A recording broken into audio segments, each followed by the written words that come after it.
AEW thought they could move on without her, but the moment the smoke cleared and she stepped out, the entire arena gasped. Fans froze, jaws dropped, and history flipped in 1 second. Because the woman they tried to erase just returned, louder than ever. For 6 long months, the name Eliza had been an uncomfortable silence in the world of All Elite Wrestling. A name whispered, never shouted. A void meticulously papered over by new champions, fresh rivalries, and the desperate rhythm of a company trying to prove stability. The official narrative was clean, clinical, a mutual parting of ways, creative differences, a need for a new direction. The truth, however, clung to the air like dust in a forgotten attic.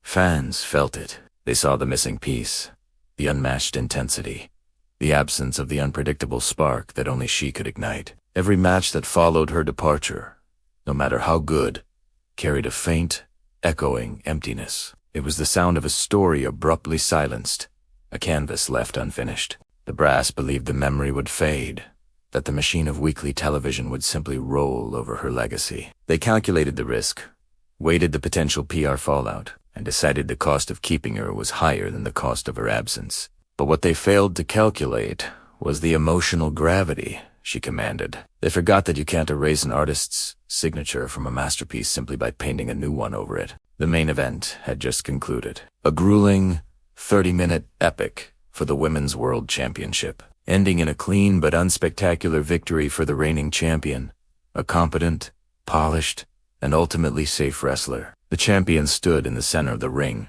hand raised, confetti falling, the picture of corporate success. The crowd, satisfied but not stunned, was already gathering their things, their energy waning. It was precisely at this moment of manufactured finality that the air shifted. The house lights, bright and celebratory, suddenly plunged into an inky blackness. A collective groan started, assuming a technical fault or a typical wrestling segment transition. But this was different. The silence that followed was heavy, complete.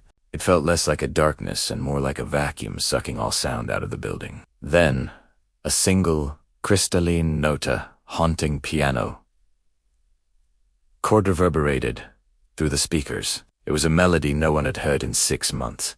A piece of music so inextricably linked to the persona of Elisa that it was considered retired. The chord hung in the air, a question mark, suspended in time. On the giant video screen, a simple black and white graphic appeared. A ticking clock, frozen at 0 o'clock. The crowd didn't cheer. They simply stopped breathing. The gasp wasn't one of excitement, but of profound, shared disbelief. That collective gasp wasn't just a sound. It was an invisible, kinetic wave that washed over the entire stadium, freezing every single human body in place. It wasn't the roar of a crowd ready to cheer. It was the sound of 15,000 people simultaneously comprehending the impossible. The returning note of her music was a trigger, tearing down the carefully constructed wall of her absence. People who had been checking their phones looked up. People heading for the exits turned back. Midst cameras already powering down, snapped back to life, their operators scrambling to focus on the stage entrance. The champion in the ring, moments ago basking in her victory, turned pale. Her victory smile dissolving into a mask of pure dread. She knew, perhaps better than anyone, the sheer force of nature that had just been unleashed. The smoke, thick and cold, began to billow from the stage floor, a low, menacing cloud. Then, the silhouette, distinct, unmistakable, even in the haze. The way she held her head, the confident slump of her shoulders, the sheer, undeniable presence that filled the frame. When the spotlight finally cut through the haze, illuminating her face, the arena exploded. It wasn't just cheering. It was a primal, cathartic release. It was the sound of the fans telling the management, without saying a word, that they had been wrong to let her go. This was not a wrestling return. This was the restoration of balance. While the arena erupted in a deafening, unified voice, the backstage area plunged into a silent, icy panic. The immediate reaction was not applause or celebration, but a desperate scramble. Heads of production stared wide-eyed at their monitors, their faces gray with confusion and terror. The production truck floor was usually a symphony of controlled chaos. Now, it was a tomb. Who authorized this? Where did she come from? Security footage was instantly reviewed, but yielded nothing. It was as if she materialized from thin air. The company's president, known for his calm, measured demeanor, was seen storming toward the gorilla position, his face a landscape of betrayed disbelief. The creative team, the very people who had crafted the moving on narrative, were openly arguing, pointing fingers in a futile effort to assign blame. The locker room, typically a hotbed of rivalry and tension, was eerily quiet. Wrestlers stood huddled around the TV monitors, not celebrating the spectacle, but calculating the seismic shift this return represented for their own careers. A champion's reign, a carefully planned storyline, an entire 6 months of creative direction all rendered instantly fragile. They realized this wasn't just a surprise return. It was a hostile takeover of the narrative, executed by the one person deemed too dangerous to keep on the roster. The hurricane wasn't outside.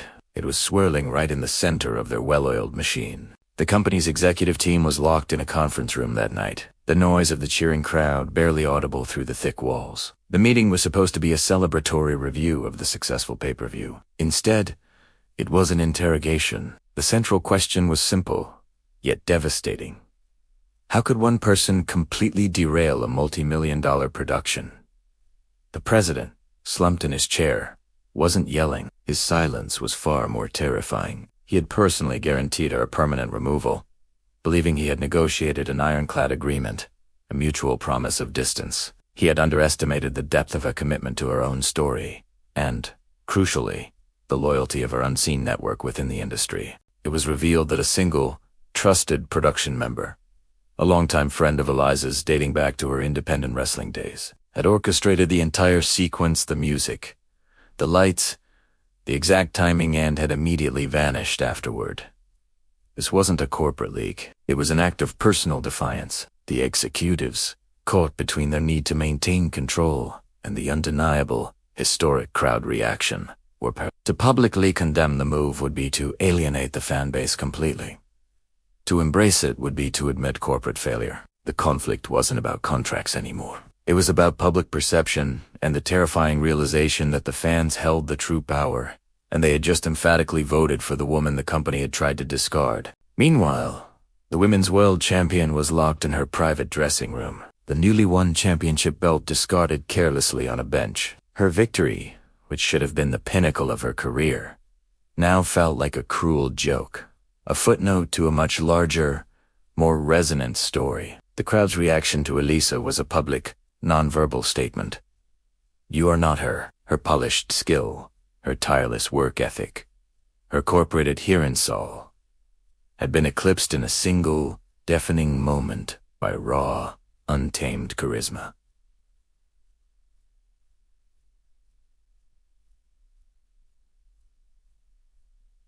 This wasn't professional jealousy. It was a psychological burden of being the placeholder. For 6 months, she had carried the division, believing she was building a legacy. Now, she understood she was merely keeping the seat warm. The cameras, the commentators, the entire structure of the show had pivoted instantly, making her the object of pity and secondary focus. She wasn't angry at Eliza.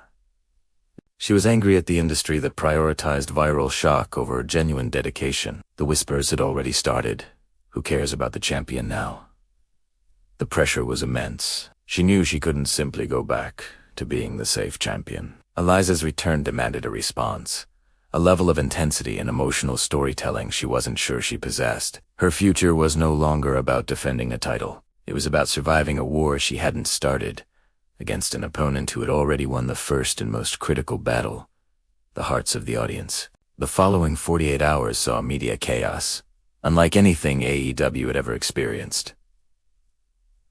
The return wasn't just a trending topic. It was a cultural event that spilled far beyond the typical wrestling bubble. Mainstream news outlets picked up the story, focusing on the sheer audacity of the move, the corporate rebellion angle, and the incredible emotional power of live theater. The clip of the crowd gasp went viral, soundtracked by her iconic music. Wrestling journalists, once divided on her controversial tenure, were now unified in their assessment. Elisa was simply too big, too compelling to be contained by a corporate structure. Her legacy, which had been in danger of being minimized, was now magnified tenfold. The pressure wasn't just on the company to manage the fallout. It was on Eliza herself. She hadn't just returned. She had set an impossible standard. Every single performance, every word, every move would now be measured against the sheer perfection of that singular moment of return. The expectation wasn't just for a great wrestler. It was for a revolutionary. Can a moment that perfect be sustained? The fear among her genuine supporters was that she would be booked to fail, not by her opponents, but by the weight of the moment she created. She stepped back into the ring not as a star, but as a myth.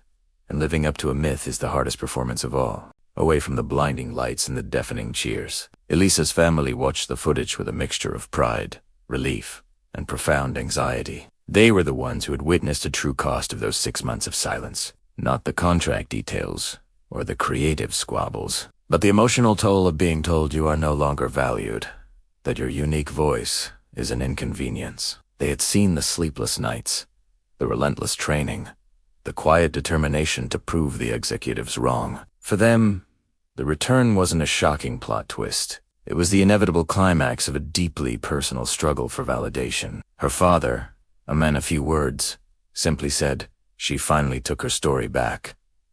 But the relief was tempered by fear. They understood that her defiance would come with consequences. This wasn't a peaceful resigning. It was a declaration of war against a corporate entity. They knew that the fight wouldn't end in the ring. It would continue in boardrooms, through press releases, and behind closed doors. Every high-flying maneuver, every emotional promo, now carried the added weight of their worry. Would the company seek revenge? Would they put her in dangerous positions? The moment of triumph was glorious, but the fear of the shoe dropping, of the inevitable corporate retaliation, clung to their small, quiet living room like a heavy shroud. The viral video of Eliza's return was watched by millions. But the most important viewers were not the fans or the media. They were the dozens of other talented, underutilized wrestlers backstage. Men and women who felt their own unique lights being dimmed by the suffocating grip of corporate control. Her return became a symbol, a quiet, non-violent revolution. It proved that in the end, authenticity beats manufactured narrative every single time. The industry, driven by quarterly reports and safe, predictable storylines, had forgotten that wrestling's magic lies in its danger not just physical, but emotional. Eliza's act was a terrifying reminder to every promoter. You can own the brand, the building, and the broadcast rights, but you can never truly own the connection between a compelling artist and their audience. That connection, once forged, becomes an independent force. A shared emotional contract between performer and fan that bypasses the executive suite entirely. Her return didn't just shock the company. It forced a collective philosophical introspection on the entire wrestling world. What is the value of a planned angle when a moment of pure, raw defiance can generate more emotional impact and mainstream attention than an entire year of calculated storytelling? The lesson was clear. True stars cannot be hired and fired. They can only be recognized. And if you try to put them out, they will only burn brighter. The expected fallout, a massive, immediate feud with the champion, a power struggle with management never fully materialized in the way people expected. The real, deeper twist was not in the ring, but in the quiet aftermath. Elisa didn't return for the championship belt. She returned for something far more valuable. Her contractual freedom. In the days following her iconic return, the truth slowly leaked out. The reason for her surprise appearance wasn't a sudden change of heart by management. It was a carefully calculated move based on a long-forgotten clause in her original, restrictive contract. A clause that stated, if the company fails to utilize the performer on screen for a period of 6 consecutive months, the performer reserves the right to make a singular, unannounced appearance of her choosing to re-establish her value, after which the contract would immediately enter a 90-day mutual opt-out window. The company, in its arrogance and certainty of her quiet departure, had neglected to remove the clause. She had not come back to fight for her spot. She had come back to claim the right to choose her future. That iconic, jaw-dropping moment wasn't a plea for reinstatement. It was her glorious, televised exit strategy. She had used her legend, the fans' love, and the company's own restrictive document to engineer her own release, walking away not with a title, but with the one thing no title could buy: absolute control over her own story. The woman they wanted gone had, in the end, made the company desperate to keep her, only to smile and walk out the door, her legend secured forever.